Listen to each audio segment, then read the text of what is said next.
வணக்கம். இந்திய நேரப்படி காலை 8:30 மணி செய்திகள். முதலில் தலைப்புச் செய்திகளை காணலாம். மத்திய பிரதேச பட்டாசு ஆலை விபத்தில் உயிரிழந்தவர்களின் குடும்பத்திற்கு ரூபாய் 2 லட்சம் நிவாரணம். பிரதமர் நரேந்திர மோடி அறிவிப்பு. நாடு முழுவதும் 22 எய்ம்ஸ் மருத்துவமனைகள் அமைக்க ஒப்புதல். 16 மருத்துவமனைகளில் 6 மருத்துவமனைகள் முழுமையாக செயல்படுகிறது. அமைச்சர் மன்சுக் மாண்டவியா மக்களவையில் பேச்சு. தமிழ்நாடு நகர்ப்புற வாழ்விட மேம்பாட்டு வாரியம் மக்களுக்கான சங்கம் அமைக்கப்பட வேண்டும். அமைச்சர் உதயநிதி ஸ்டாலின் வேண்டுகோள். மின் வாரியத்தை தனியாருக்கு தாரை வார்க்கும் எண்ணத்தை திமுக அரசு கைவிட வேண்டும். அதிமுக பொதுச் செயலாளர் எடப்பாடி பழனிசாமி கண்டனம். மேற்கு வங்கத்தில் திரிணாமுல் காங்கிரஸ் இடையே தொகுதி பங்கீடு பேச்சுவார்த்தை. காங்கிரஸ் எம்பி ராகுல் காந்தி தகவல். இன்று டெல்லி செல்கிறார் பாஜக மாநில தலைவர் அண்ணாமலை.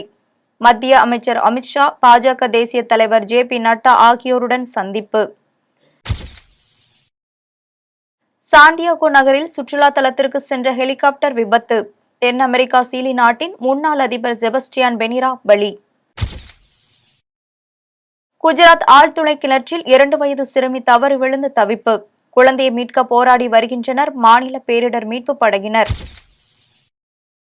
இனி விரிவான செய்திகளை காணலாம். மத்திய பிரதேசத்தில் பட்டாசு ஆலை விபத்தில் உயிரிழந்தவர்களின் குடும்பத்திற்கு ரூபாய் 2 லட்சம் வழங்கப்படும் என்று பிரதமர் மோடி தெரிவித்துள்ளார்.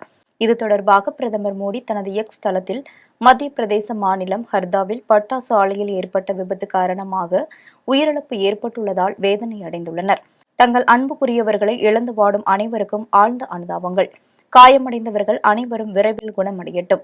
பாதிக்கப்பட்ட அனைவருக்கும் உள்ளாட்சி அமைப்புகள் உதவி வருகிறது. இறந்த ஒவ்வொருவரின் உறவினர்களுக்கும் பிரதமர் மோடி பொது நிவாரண நிதியிலிருந்து ரூபாய் 2 லட்சம் வழங்கப்படும் என்றும் காயமடைந்தவர்களுக்கு தலா ரூபாய் 50,000 வழங்கப்படும் என்று குறிப்பிடப்பட்டுள்ளது. நாடு முழுவதும் 22 எய்ம்ஸ் மருத்துவமனைகள் அமைக்க ஒப்புதல் வழங்கப்பட்டுள்ளது. நாடாளுமன்ற மாநிலங்களவையில் கேள்வி நேரத்தின் போது மத்திய சுகாதார அமைச்சர் மன்சுக் மாண்டவியா கேள்வி ஒன்றுக்கு பதிலளித்து பேசினார். அப்போது பிரதான அமைச்சர் ஸ்வஸ்திய சுரசா யோஜனா திட்டத்தின் கீழ் நாடு முழுவதும் 22 எய்ம்ஸ் மருத்துவமனைகள் அமைக்க ஒப்புதல் அளிக்கப்பட்டுள்ளது. அவற்றில் 16 எய்ம்ஸ் மருத்துவமனைகளில் கற்பித்தல் மற்றும் கற்றல், ஆராய்ச்சி மற்றும் நோயாளி பராமரிப்பு சேவைகள் வழங்கப்படுகின்றன. அந்த 16 மருத்துவமனைகளில் 6 மருத்துவமனைகள் முழுமையாக செயல்படுகின்றன என்று அமைச்சர் மன்சுக் மாண்டவியா கூறினார். தமிழ்நாடு நகர்ப்புற வாழ்விட மேம்பாட்டு வாரிய மக்களுக்கான சங்கம் அமைக்கப்பட வேண்டும் என்று அமைச்சர் உதயநிதி ஸ்டாலின் வேண்டுகோள் விடுத்துள்ளார்.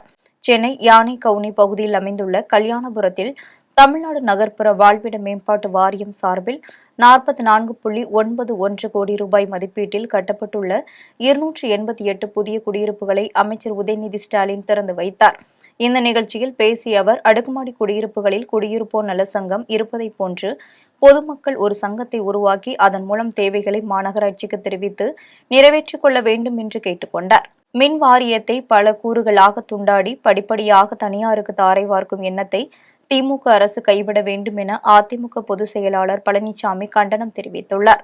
சூரிய ஒளி மின்சாரம் தயாரிப்பது, காற்றாலை மின் உற்பத்தி செய்வது போன்றவற்றை தனியார் வசம் ஒப்படைக்கும் வகையில் தனியார் முதலாளிகளுக்கு சாதகமாக பசுமை எரிசக்தி கழகம் உருவாக்கப்பட்டுள்ளது. மின் வாரியம் தனியார் மயமாக்கப்பட்டால் விவசாயிகளுக்கு இலவச மின்சாரம், நெசவாளர்களுக்கு சலுகை கட்டணத்தில் மின்சாரம் நிறுத்தப்படும் அபாயம் உள்ளது.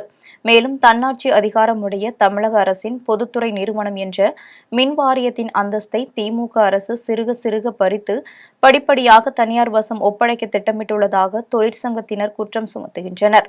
எனவே மறுசீரமைப்பு என்கிற போர்வையில் மின் வாரியத்தை பல கூறுகளாக துண்டாடி படிப்படியாக தனியாருக்கு தாரை வார்க்கும் எண்ணத்தை திமுக அரசு கைவிட வேண்டும் என அதில் கூறப்பட்டுள்ளது. மேற்கு வங்கத்தில் திரிணாமுல் காங்கிரஸ் இடையே தொகுதி பங்கீடு பேச்சுவார்த்தை நடந்து வருவதாக காங்கிரஸ் எம்பி ராகுல் காந்தி தெரிவித்துள்ளார். 42 தொகுதிகளை கொண்ட மேற்கு வங்கத்தில் காங்கிரஸ் கட்சிக்கு 2 தொகுதிகளை மட்டுமே ஒதுக்க முடியும் என ஆளும் திரிணாமுல் காங்கிரஸ் கூறியுள்ளது. இதை ஏற்க காங்கிரஸ் மறுத்ததால் திரிணாமுல் காங்கிரஸ் இடையே மோதல் போக்கு நீடிக்கிறது. இதனிடையே காங்கிரஸ் முன்னாள் தலைவர் ராகுல் காந்தி இந்திய ஒற்றுமை நீதி யாத்திரை மேற்கொண்டு வருகிறார். இதன் ஒரு பகுதியாக ஜார்க்கண்ட் மாநிலம் கும்லா மாவட்டம் பார்சியாவில் அவரது யாத்திரை நடந்தது. அப்போது செய்தியாளர்களிடம் பேசிய ராகுல் காந்தி, மேற்கு வங்க முதல்வர் மம்தா பானர்ஜி இந்தியா கூட்டணியின் முக்கிய அங்கம். காங்கிரஸ் திரிணாமுல் இடையே தொகுதி பங்கீடு குறித்த பேச்சுவார்த்தை சுமூகமாக நடந்து வருகிறது. இந்தியா கூட்டணியில் இருந்து நிதிஷ்குமார் மட்டுமே வெளியேறி பாஜகவில் இணைந்துள்ளார். அவர் வெளியேறதற்கான காரணம் அனைவருக்கும் தெரியும். ஆனால் பீகாரில் இந்தியா கூட்டணியினர் தொடர்ந்து போராடுவோம் என்று கூறினார். பாரதிய ஜனதா மாநில தலைவர் அண்ணாமலை இன்று டெல்லி செல்கிறார். அண்ணாமலைக்கு மத்திய அமைச்சர் அமித்ஷா அவசர அழைப்பு விடுத்துள்ளார். அதன் பேரில் அண்ணாமலை இன்று டெல்லி புறப்பட்டு செல்கிறார். அங்கு மத்திய அமைச்சர் அமித்ஷா, பாஜக தேசிய தலைவர் ஜே.பி. நட்டா ஆகியோரை சந்தித்து பேசுகிறார். இதற்கிடையே டெல்லியில் பாஜக தேசிய தலைவர் கே.பி. நட்டாவை அதிமுகவின் முன்னாள் எம்எல்ஏக்கள் 18 பேரும் திமுக முன்னாள் எம்பி ஒருவரும் சந்தித்து பாஜகவில் இணைய உள்ளனர். இந்த நிகழ்வுகள் முடிந்த பின்னர் அண்ணாமலை இன்று இரவே டெல்லியில் இருந்து சென்னை திரும்புகிறார். தனது நடைப்பயணத்தை நாளை தொடர்ந்து மேற்கொள்ள உள்ளார். ஹெலிகாப்டர் விபத்தில் சீலி நாட்டு முன்னாள் அதிபர் செபஸ்டியான் பெனிரா பலியானார். தென் அமெரிக்கா நாடான சீலி நாட்டின் அதிபராக இருந்தவர் செபஸ்டியான் பெனிரா இங்குள்ள தெற்கு சாண்டியாகோ நகரில் பிரசித்தி பெற்ற சுற்றுலா தலத்திற்கு ஹெலிகாப்டரில் சென்றார். இவர் சென்ற ஹெலிகாப்டர் விபத்தில் சிக்கியதாகவும் இதில் செபஸ்டியான் பெனிரா உயிரிழந்ததாக தகவல் வெளியாகியுள்ளது. குஜராத்தில் ஆழ்துணை கிணற்றில் 2 வயது சிறுமி தவறி விழுந்த குழந்தையை மீட்க நடவடிக்கை எடுக்கப்பட்டு வருகிறது. குஜராத் மாநிலம் ஜாம்நகர் மாவட்டம் காவானா என்ற கிராமத்தில் திறந்து கிடந்த ஆழ்துணை கிணற்றில் 2 வயது குழந்தை தவறி விழுந்ததை அடுத்து தகவலறிந்து வந்த தீயணைப்பு படையினர் குழந்தையை மீட்க போராடி வருகின்றனர். சம்பவ இடத்திற்கு மாநில பேரிடர் மீட்பு படையினர் வரவழைக்கப்பட்டுள்ளதாக தகவல் வெளியாகியுள்ளது. குழந்தையை மீட்க மீட்பு படையினர் நள்ளிரவை தாண்டி விடிய விடிய தற்போது வரை ஈடுபட்டு வருகின்றனர். தண்டராம்பட்டு ஒன்றியத்தில் ரூபாய் 12 கோடியே 29 லட்சம் ரூபாய் மதிப்பீட்டில் புதிதாக கட்டப்பட்டுள்ள பல்வேறு கட்டிடங்களை பொதுப்பணித்துறை அமைச்சர் ஏ.வ. வேலு திறந்து வைத்தார். திருவண்ணாமலை மாவட்டம் தண்டராம்பட்டு ஒன்றியத்திற்கு உட்பட்ட ராதாபுரம், காம்பட்டு, பேராயம்பட்டு ஆகிய ஊராட்சிகளில் ரூபாய் 12 கோடியே 29 லட்சம் மதிப்பீட்டில் புதிதாக பள்ளி கட்டிடங்கள், நியாய விலைக் கடைகள், சுத்திகரிக்கப்பட்ட குடிநீர் நிலையம் உள்ளிட்ட கட்டிடங்கள் கட்டி முடிக்கப்பட்டு உள்ளது. இதனை பொதுப்பணித்துறை அமைச்சர் ஏ.வ. வேலு ரிப்பன் வெட்டி குத்துவிளக்கேற்றி வைத்து பொதுமக்கள் பயன்பாட்டிற்கு திறந்து வைத்து உரையாற்றினார். அதனைத் தொடர்ந்து ரூபாய் 10 கோடியே 12 லட்சம் ரூபாய் மதிப்பீட்டில் மாற்றுத்திறனாளிகள் உட்பட 3076 பயனாளிகளுக்கு நலத்திட்ட உதவிகளை வழங்கினார். மேலும் கர்ப்பிணி தாய்மார்களுக்கு ஊட்டச்சத்து பெட்டகம், மருத்துவ காப்பீடு திட்ட அட்டை, பழங்குடியினர் நலவாரிய அட்டை உள்ளிட்ட பல்வேறு நலத்திட்ட உதவிகளை பொதுமக்களுக்கு வழங்கினார். நிகழ்ச்சியில் மாவட்ட ஆட்சியர் பாஸ்கர பாண்டியன், மாவட்ட வருவாய் அலுவலர் பிரியதர்சினி, சட்டமன்ற உறுப்பினர்கள் கிரி சரவணன், மாநில தடகள சங்க துணைத் தலைவர் கம்பன், நகர செயலாளர் கார்த்தி, வேல்மாறன் உட்பட பொதுமக்கள் பலர் கலந்து கொண்டனர். வருவாய்த்துறையின் மூலமாக 444 பயனாளிகளுக்கு 63.64 லட்சம் ரூபாயும், ஊரக வளர்ச்சி மற்றும் ஊராட்சித்துறை மூலமாக 62 பயனாளிகளுக்கு 47.46 லட்சம் ரூபாய், மகளிர் திட்டத்தின் மூலமாக 1014 பேருக்கு 80.50 லட்சம் ரூபாயும், ஆயத்தீர்வை துறையின் மூலமாக 22 பயனாளிகளுக்கு 16 லட்சம் ரூபாயும், கூட்டுறவுத்துறை மூலமாக 657 பயனாளிகளுக்கு 5 கோடியே 69 லட்சம் கடன் உதவியும் ஆக 3076 பயனாளிகளுக்கு இன்றைக்கு இந்த மேடையின் மூலமாக 10 கோடியே 12 லட்சம் ரூபாய் அந்த திட்டத்தை நிறைவேற்றுவதற்காகத்தான் நான் இங்கே வந்திருக்கிறேன். அமைச்சர் கே.எஸ்.ஆர். ராமச்சந்திரன் உள்ளிட்டவர்களின் வழக்கில் சென்னை உயர்நீதிமன்ற தலைமை நீதிபதி முடிவெடுப்பார் என புதுக்கோட்டையில் அமைச்சர் செஞ்சி மஸ்தான் தெரிவித்துள்ளார். இது தொடர்பாக புதுக்கோட்டையில் அமைச்சர் மஸ்தான் செய்தியாளர்களை சந்தித்து பேசினார். அப்போது இஸ்லாமிய சிறைவாசிகள் விடுதலை தொடர்பாக நிறைய கோப்புகள் ஆளுநர் ஆர்.என். ரவியிடம் அனுப்பப்பட்டுள்ளது என்றும் அதில் சிறிய அளவிலான கோப்புகளுக்கு அனுமதி அளித்துள்ளார் என்றும், இஸ்லாமிய சிறைவாசிகளை பொறுத்தவரை நாங்கள் எடுத்த நடவடிக்கையை போன்று எந்த அரசும் எடுக்கவில்லை என்றும், இஸ்லாமிய சிறைவாசிகளை முன்கூட்டியே விடுதலை செய்ய வேண்டும் என்பதற்காக அனுப்பப்பட்ட கோப்புகளில் சில கோப்புகளுக்கு கையொப்பமாகியுள்ளது எனவும், இன்னும் ஆளுநர் அனுப்ப வேண்டிய கோப்புகள் உள்ளது எனவும் அமைச்சர் கே.எஸ்.ஆர். ராமச்சந்திரன் உள்ளிட்டவர்களின் வழக்கில் சென்னை உயர்நீதிமன்ற தலைமை நீதிபதி முடிவெடுப்பார் என கூறியிருக்கிறார்கள் எனவும், அவர் நிச்சயம் நல்ல முடிவை எடுப்பார் என எண்ணுகிறோம் என்றும் அமைச்சர் செஞ்சி மஸ்தான் தெரிவித்துள்ளார். ராணிப்பேட்டை அரசு உயர்நிலைப் பள்ளியில் பள்ளிகளுக்கிடையே நடைபெற்ற குறுவட்ட விளையாட்டுப் போட்டிகளில் வெற்றி பெற்ற மாணவர்களுக்கு பரிசளிப்பு விழா நடைபெற்றது. ராணிப்பேட்டை மாவட்டம் அரக்கோணம் வட்டம் தணிகைப்போலூர் அரசு உயர்நிலைப் பள்ளியில் பள்ளிகளுக்கிடையே நடைபெற்ற குறுவட்ட விளையாட்டுப் போட்டிகளில் வெற்றி பெற்ற மாணவர்களுக்கு பரிசளிப்பு விழா ஊராட்சி மன்ற தலைவர் வெங்கடேசன் தலைமையில் நடைபெற்றது. விழாவில் சிறப்பு அழைப்பாளர்களாக அரக்கோணம் நகர திமுக செயலாளர் ஜோதி மற்றும் அரக்கோணம் மத்திய ஒன்றிய திமுக செயலாளர் பசுபதி ஆகியோர் கலந்து கொண்டு பல்வேறு போட்டிகளில் பங்கேற்று வெற்றி பெற்ற மாணவர்களுக்கு பரிசுகளை வழங்கி பாராட்டினர். மேலும் இதில் மாவட்ட கவுன்சிலர் அம்பிகா பாபு, பள்ளி தலைமை ஆசிரியர் கோபி, பெற்றோர் ஆசிரியர் கழக தலைவர் பி நடராஜன், பொருளாளர் டில்லி பாபு, சமூக ஆர்வலர்கள், வார்டு உறுப்பினர்கள் மற்றும் பொதுமக்கள், மாணவர்கள், பெற்றோர்கள் என ஏராளமானோர் கலந்து கொண்டனர். கள்ளக்குறிச்சி மாவட்ட காவல்துறை சார்பில் சைபர் குற்றங்கள் குறித்த விழிப்புணர்வு பேரணி நடைபெற்றது. கள்ளக்குறிச்சி மாவட்ட காவல்துறை சார்பில் சைபர் குற்றங்கள் குறித்து பொதுமக்களுக்கு விழிப்புணர்வு ஏற்படுத்தும் வகையில் கள்ளக்குறிச்சியில் பேரணி நடைபெற்றது. கள்ளக்குறிச்சி காவல் நிலையத்திலிருந்து புறப்பட்ட பேரணியை கூடுதல் மாவட்ட காவல் கண்காணிப்பாளர் மணிகண்டன் கொடியசைத்து தொடங்கி வைத்தார். இப்பேரணியில் பல்வேறு கல்லூரிகளைச் சேர்ந்த 200க்கும் மேற்பட்ட மாணவ மாணவிகள் கலந்து கொண்டனர்.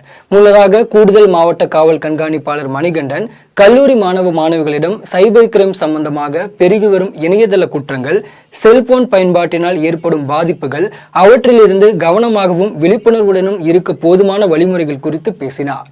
நம்ம உடலை தவறாக சித்தரிக்கிறதுக்கு நிறைய வாய்ப்புகள் இருக்குது. குறிப்பாக பெண்களை தவறாக சித்தரிக்கிறதுக்கு நிறைய வாய்ப்பு இருக்குது. அதனால் இந்த ஏஐ தொழில்நுட்பத்தில் நீங்கள் ஏதாச்சும் மாட்டிக்கிற மாதிரி அதனால தான் உங்கள் ஃபோட்டோஸ்லாம் எதுலேயுமே சோஷியல் மீடியாவில் போடக்கூடாது, ஃப்ரெண்ட்ஸுகளுக்கு ஷேர் பண்ணக்கூடாது. ஒரு ஃப்ரெண்டு நம்மகிட்ட நல்லா நடந்துட்டு இருப்பான், திடீர்னு நமக்கு அவனுக்கு சண்டை வந்துடும். அந்த நம்ம ஃபோட்டோவை தப்பாக யூஸ் பண்ணுறதுக்கு முயற்சி பண்ணலாம். இதை மாதிரி வேலைக்கு இந்த 100 நாள் வேலைவாய்ப்பு திட்டத்துக்கு வந்த பெண்களை ஃபோட்டோ எடுத்து டெய்லி அட்டண்டன்ஸ் ஃபோட்டோ எடுப்பாங்க.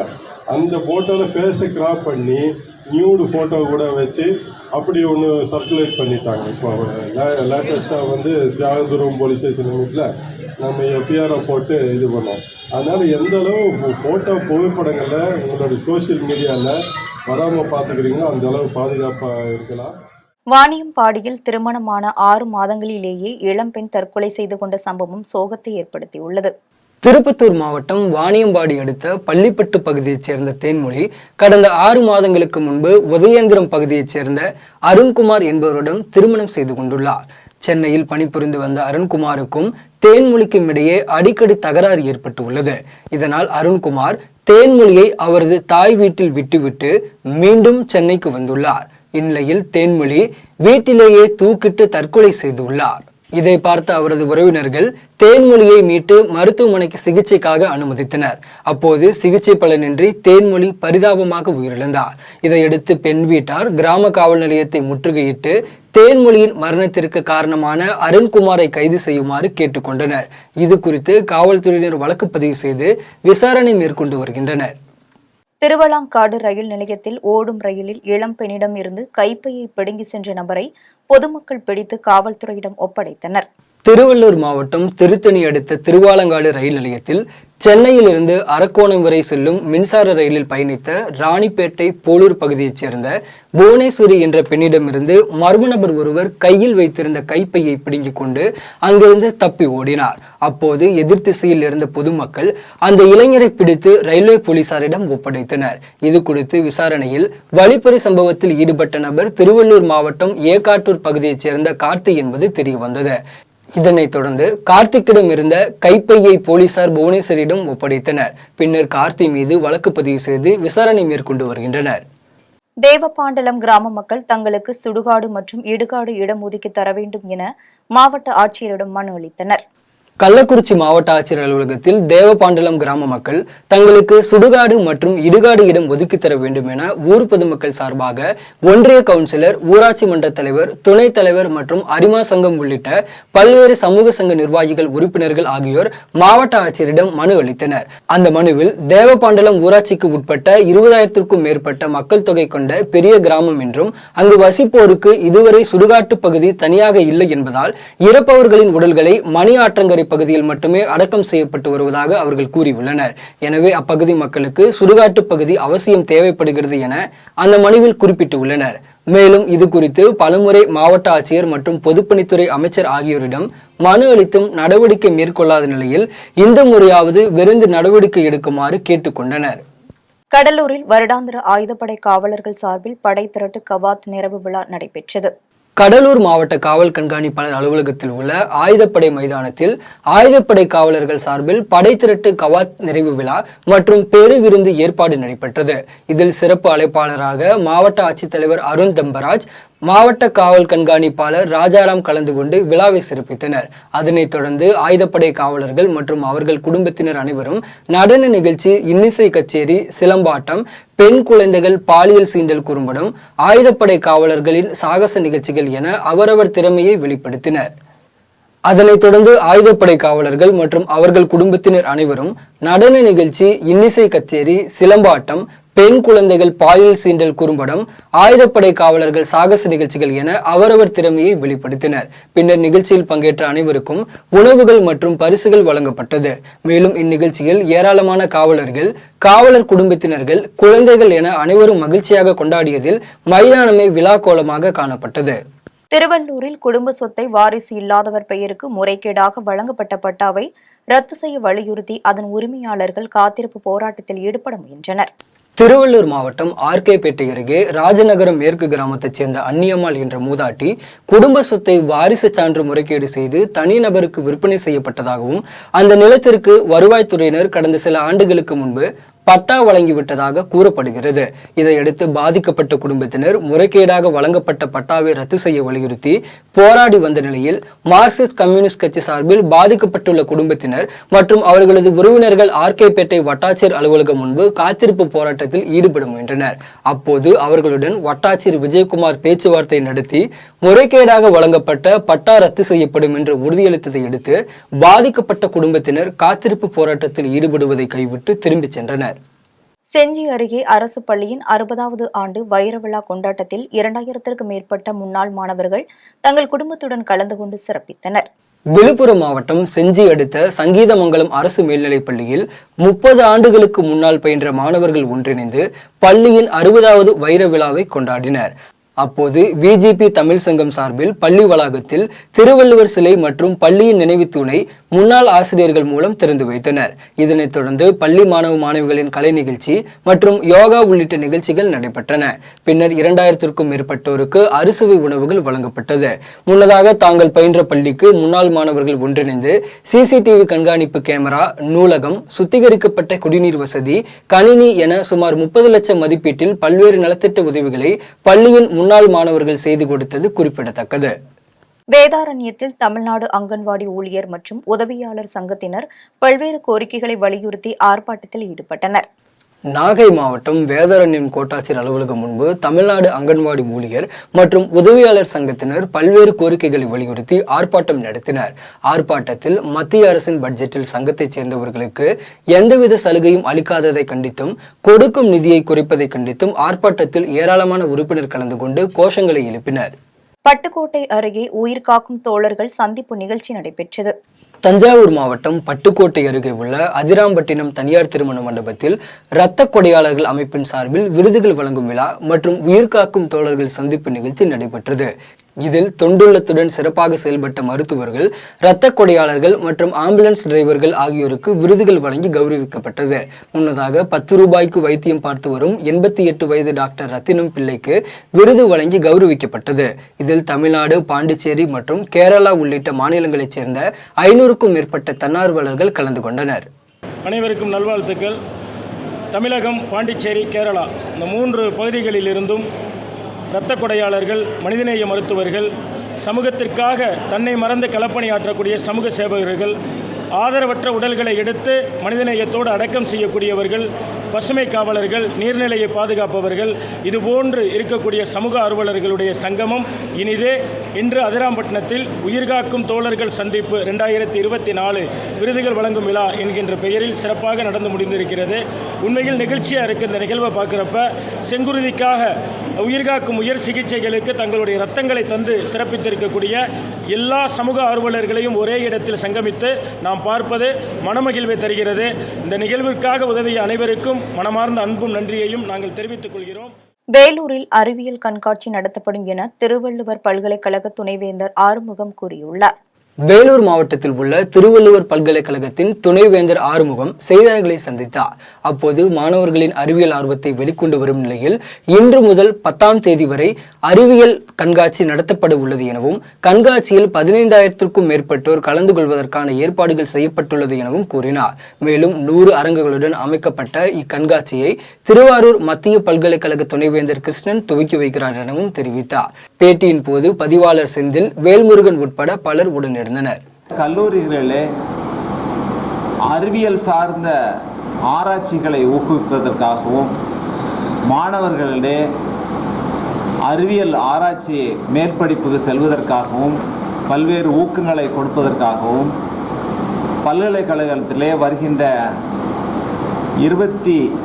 இந்த மாதம் 7ஆம் தேதி முதல் 10ஆம் தேதி வரை 4 நாட்கள் அறிவியல் கண்காட்சி நடக்க உள்ளது. அந்த அறிவியல் கண்காட்சியிலே பல கல்லூரிகளை சேர்ந்த மாணவர்கள் தங்களுடைய கண்டுபிடிப்புகளை இங்கே கொண்டு வந்து காண்பித்து அதை வருகின்ற மாணவர்களுக்கு விளக்க இருக்கிறார்கள். கடலூரில் தமிழ்நாடு அரசு சீருடை பணியாளர்கள் தேர்வாணையம் மூலம் காவலர்களுக்கான உடல் தகுதி தேர்வு நடைபெற்றது. கடலூர் மாவட்டத்தில் உள்ள அண்ணா விளையாட்டு மைதானத்தில் 2ஆம் நிலை காவலர்களுக்காக நடத்தப்பட்ட எழுத்துத் தேர்வில் தேர்வான 926 பேருக்கு உடற்தகுதி தேர்வு நடைபெற்றது. இதற்காக முதல் நாளில் 470 பேருக்கும் 2ஆம் நாளில் 456 பேருக்கும் கடிதம் அனுப்பப்பட்டதன் மூலம் உயரம் சரிபார்த்தல், 1500 மீட்டர் ஓட்டப்பந்தயம் ஆகிய போட்டிகளில் ஏராளமானோர் கலந்து கொண்டனர். இது குறித்து தெரிவித்த மாவட்ட காவல் கண்காணிப்பாளர் ராஜாராம், எந்தவித புகாருக்கும் இடமளிக்காத வகையில் தேர்வை சிறப்பாக நடத்தி முடிக்க வேண்டும் எனவும் 2ஆம் நிலை காவலர்களுக்கான உடல் தகுதி தேர்வில் 300 போலீசார் பாதுகாப்பு பணியில் ஈடுபடுத்தப்பட்டுள்ளனர் எனவும் தெரிவித்தார்.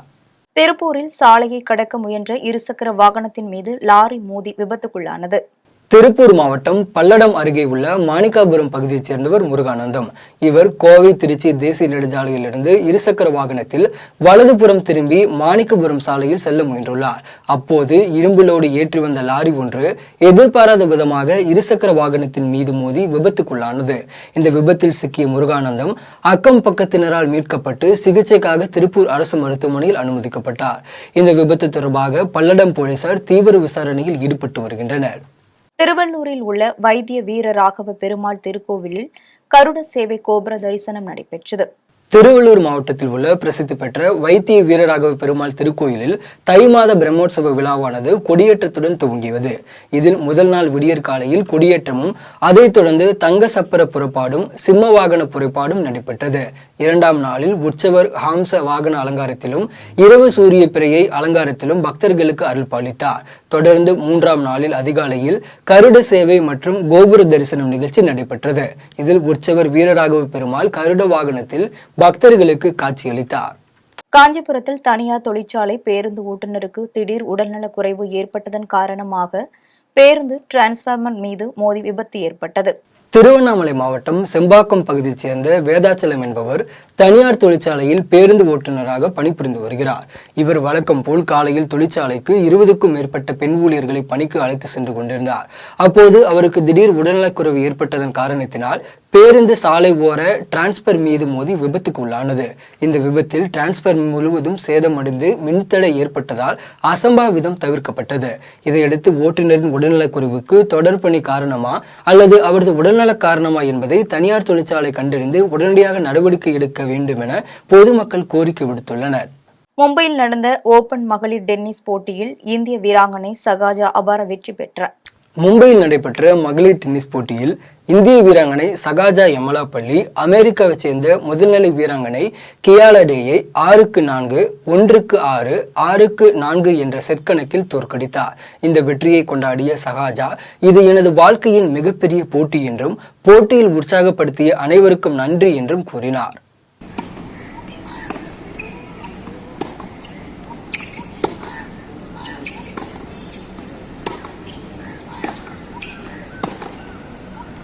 மேலூர் பத்ரகாளியம்மன் கோவிலில் மாத திருவிழாவை முன்னிட்டு பால்குட ஊர்வலம் நடைபெற்றது. தூத்துக்குடி மாவட்டத்தில் உள்ள மேலூர் பத்திரகாளியம்மன் ஆலயத்தில் தை மாத திருவிழா வெகு விமர்சையாக கொண்டாடப்பட்டு வருகிறது. இந்நிலையில் ஆலயத்தில் நூற்றுக்கணக்கான பெண்கள் பொங்கல் வைத்து வழிபாடு நடத்தினர். இதைத் தொடர்ந்து விரதம் இருந்த பக்தர்கள் வீதிகள் வழியாக பால் குடத்தை ஊர்வலமாக எடுத்து வந்தனர். பின்னர் அம்மனுக்கு சிறப்பு பூஜைகள் மற்றும் பாலாபிஷேகம் நடைபெற்றது. வெங்காய பயிர்களுக்கு மத்திய மாநில அரசுகள் இன்சூரன்ஸ் தொகை வழங்க வேண்டும் என வலியுறுத்தி திருச்சியில் வெங்காய விவசாயிகள் முக்காடு அணிந்து நூதன போராட்டத்தில் ஈடுபட்டனர். திருச்சி மாவட்டம் துறையூர் நரசிங்கபுரம் பகுதிகளில் சுமார் 3000 ஏக்கர் பரப்பளவில் பயிரிடப்பட்டிருந்த வெங்காயம் முழுவதுமாக அழிந்துவிட்ட நிலையில் வெங்காய விவசாயிகள் இன்சூரன்ஸ் செய்தும் தற்போது வரை இன்சூரன்ஸ் தொகை வழங்கப்படவில்லை என்றும் இது தொடர்பாக மாவட்ட ஆட்சியரிடம் வேளாண் மற்றும் தோட்டக்கலைத்துறை அதிகாரிகளிடம் முறையிட்டும் இதுவரையிலும் இன்சூரன்ஸ் தொகை கிடைக்காததால் பயிருக்காக வாங்கிய கடனை கட்ட முடியாமல் பரிதவித்து வருவதாக வெங்காய விவசாயிகள் வேதனை தெரிவிக்கின்றனர். இதனால் பாதிக்கப்பட்ட வெங்காய விவசாயிகள் திருச்சி மாவட்ட ஆட்சியர் அலுவலக வாசலில் முக்காடு அணிந்து நூதன போராட்டத்தில் ஈடுபட்டனர். அப்போது மத்திய மாநில அரசுகள் இன்சூரன்ஸ் தொகையை உடனே வழங்க வேண்டும் என்றும் வெங்காயத்திற்கு உரிய விலை அரசு நிர்ணயம் செய்ய வேண்டும் என்றும் வலியுறுத்தினர். சென்னை அமைந்தகரை அருகே ஓடிக்கொண்டிருந்த அரசு பேருந்தில் பின் இருக்கையின் பலகை உடைந்ததில் பெண் பயணி கீழே விழுந்து அதிர்ஷ்டவசமாக உயிர் தப்பினார். திருவேற்காட்டிலிருந்து வள்ளலார் நகர் செல்லும் தடம் எண் 59 என்ற பேருந்து சென்னை அமைந்தகரை அருகே SS நகர் சிக்னலை கடந்த நிலையில் பேருந்தில் பின்னருக்கையின் பலகை உடைந்ததால் சீட்டில் அமர்ந்திருந்த பெண் பயணி கீழே சறுக்கியை படித்து விழுந்து அலறினார். பெண்ணின் அலறல் சபதம் கேட்டு பேருந்து ஓட்டுநர் பேருந்தை உடனடியாக நிறுத்தியதால் பெண் பயணி அதிர்ஷ்டவசமாக உயிர் தப்பினார். இந்நிலையில் மாநகர போக்குவரத்து கழக நிர்வாகம் பேருந்தை முறையாக பராமரிக்காததால் பேருந்தின் பலகை உடைந்து கீழே விழுந்த பெண் பயணி காயங்களுடன் அதிர்ஷ்டவசமாக உயிர் தப்பிய சம்பவம் சக பயணிகளிடையே அச்சத்தை ஏற்படுத்தியுள்ளது. உளுந்தூர்பேட்டையில் பட்டப்பகலில் பெண்ணின் கழுத்தில் இருந்த 13 சவரன் தங்கச் செயினை பறித்து சென்ற கொள்ளையனை காவல்துறையினர் தேடி வருகின்றனர். கள்ளக்குறிச்சி மாவட்டம் உளுந்தூர்பேட்டையில் வசித்து வரும் சுகன்யா என்பவர் இருசக்கர வாகனத்தில் தனது குழந்தையை அழைத்துச் சென்று தனியார் பள்ளியில் விட்டுவிட்டு வீட்டிற்கு திரும்பினார். அப்போது இருசக்கர வாகனத்தில் வந்த மர்ம நபர் சுகன்யா கழுத்தில் அணிந்திருந்த 13 சவரன் தங்கச்செயினை கண்ணிமைக்கும் நேரத்தில் பறித்து கொண்டு தப்பி ஓடிவிட்டார். பட்டப்பகலில் நடந்த இச்சம்பவம் குறித்த தகவல் இருந்த உளுந்தூர்பேட்டை காவல்துறையினர் சம்பவ இடத்திற்கு விரைந்து சென்று அப்பகுதியில் உள்ள CCTV கேமராவில் பதிவான காட்சிகள் மூலம் கொள்ளையனை தேடி வருகின்றனர். புதிய வாகன சட்ட திருத்த மசோதாவை மத்திய அரசு திரும்பப் பெற வேண்டும் என வலியுறுத்தி திருப்பூரில் மோட்டார் ஆட்டோ சங்கத்தினர் கண்டன ஆர்ப்பாட்டத்தில் ஈடுபட்டனர். திருப்பூர் மாவட்ட ஆட்சியர் அலுவலகம் முன்பு பல்வேறு கோரிக்கைகளை வலியுறுத்தி மோட்டார் ஆட்டோ சங்கத்தினர் கண்டன ஆர்ப்பாட்டத்தில் ஈடுபட்டனர். ஆர்ப்பாட்டத்தில் எதிர்பாரா சாலை விபத்தில் தொடர்புடைய ஓட்டுநர்களை கிரிமினல் என வழக்கு பதிவு செய்யக்கூடாது, விபத்தில் தொடர்புடைய ஓட்டுநருக்கு 10 வருட சிறை தண்டனையும் ரூபாய் 7 லட்சம் அபராதம் விதிப்பதை மத்திய அரசு உடனடியாக திரும்பப் பெற வேண்டும், ஆன்லைன் அபராதம், வாகன வரி உயர்வை மாநில அரசு திரும்பப் பெற வேண்டும் என்பன உள்ளிட்ட பல்வேறு கோரிக்கைகளை வலியுறுத்தினர். அரசு போக்குவரத்து கழக தொழிலாளர்களை உடனடியாக அரசு ஊழியராக்க வேண்டும் என வலியுறுத்தி கும்பகோணத்தில் அண்ணா தொழிற்சங்க பேரவையினர் கண்டன ஆர்ப்பாட்டத்தில் ஈடுபட்டனர். கும்பகோணத்தில் அரசு போக்குவரத்து கழக தலைமை அலுவலகத்தின் வாயில் முன்பு விடியா திமுக அரசை கண்டித்து அண்ணா தொழிற்சங்க பேரவை மற்றும் கூட்டமைப்பின் சங்கத்தினர் கண்டன ஆர்ப்பாட்டத்தில் ஈடுபட்டனர். ஆர்ப்பாட்டத்தில் சிறப்பு அழைப்பாளராக மாநில அண்ணா தொழிற்சங்க பேரவை பொருளாளர் அப்துல் ஹமீது கலந்து கொண்டு விடியா திமுக அரசை கண்டித்து கண்டன கோஷங்களை எழுப்பினார். ஆர்ப்பாட்டத்தில் அரசு போக்குவரத்து கழக அனைத்து தொழிலாளர்களையும் உடனடியாக அரசு ஊழியராக்க வேண்டும், அனைத்து ஓய்வு பெற்ற தொழிலாளர்களின் TA உயர்வை உடனே வழங்க வேண்டும், 15வது ஊதிய ஒப்பந்த பேச்சுவார்த்தையை உடனே அமல்படுத்திட வேண்டும் என்பன பல்வேறு கோரிக்கைகளை வலியுறுத்தினர். மீண்டும் தலைப்புச் செய்திகள். மத்திய பிரதேச பட்டாசு ஆலை விபத்தில் உயிரிழந்தவர்களின் குடும்பத்திற்கு ரூபாய் 2 லட்சம் நிவாரணம். பிரதமர் நரேந்திர மோடி அறிவிப்பு. நாடு முழுவதும் 22 எய்ம்ஸ் மருத்துவமனைகள் அமைக்க ஒப்புதல். 16 மருத்துவமனைகளில் 6 மருத்துவமனைகள் முழுமையாக செயல்படுகிறது. அமைச்சர் மன்சுக் மாண்டவியா மக்களவையில் பேச்சு. தமிழ்நாடு நகர்ப்புற வாழ்விட மேம்பாட்டு வாரியம் மக்களுக்கான சங்கம் அமைக்கப்பட வேண்டும். அமைச்சர் உதயநிதி ஸ்டாலின் வேண்டுகோள். மின் வாரியத்தை தனியாருக்கு தாரை வார்க்கும் எண்ணத்தை திமுக அரசு கைவிட வேண்டும். அதிமுக பொதுச் செயலாளர் எடப்பாடி பழனிசாமி கண்டனம். மேற்கு வங்கத்தில் திரிணாமுல் காங்கிரஸ் இடையே தொகுதி பங்கீடு பேச்சுவார்த்தை. காங்கிரஸ் MP ராகுல் காந்தி தகவல். இன்று டெல்லி செல்கிறார் பாஜக மாநில தலைவர் அண்ணாமலை. மத்திய அமைச்சர் அமித்ஷா, பாஜக தேசிய தலைவர் JP நட்டா ஆகியோருடன் சந்திப்பு. சாண்டியாகோ நகரில் சுற்றுலா தலத்திற்கு சென்ற ஹெலிகாப்டர் விபத்து. தென் அமெரிக்கா சீலி நாட்டின் முன்னாள் அதிபர் செபஸ்டியான் பெனிரா பலி. குஜராத் ஆழ்துளை கிணற்றில் 2 வயது சிறுமி தவறி விழுந்து தவிப்பு. குழந்தையை மீட்க போராடி வருகின்றனர் மாநில பேரிடர் மீட்பு படையினர். இத்துடன் ஜெம் செய்திகள் நிறைவடைகின்றன. மீண்டும் ஜெம் செய்திகள் மதியம் 1:30 மணிக்கு. உடனுக்குடன் செய்திகளை காண GemLive.tv என்ற இணையதளத்தில் இணைந்திருங்கள். நன்றி, வணக்கம்.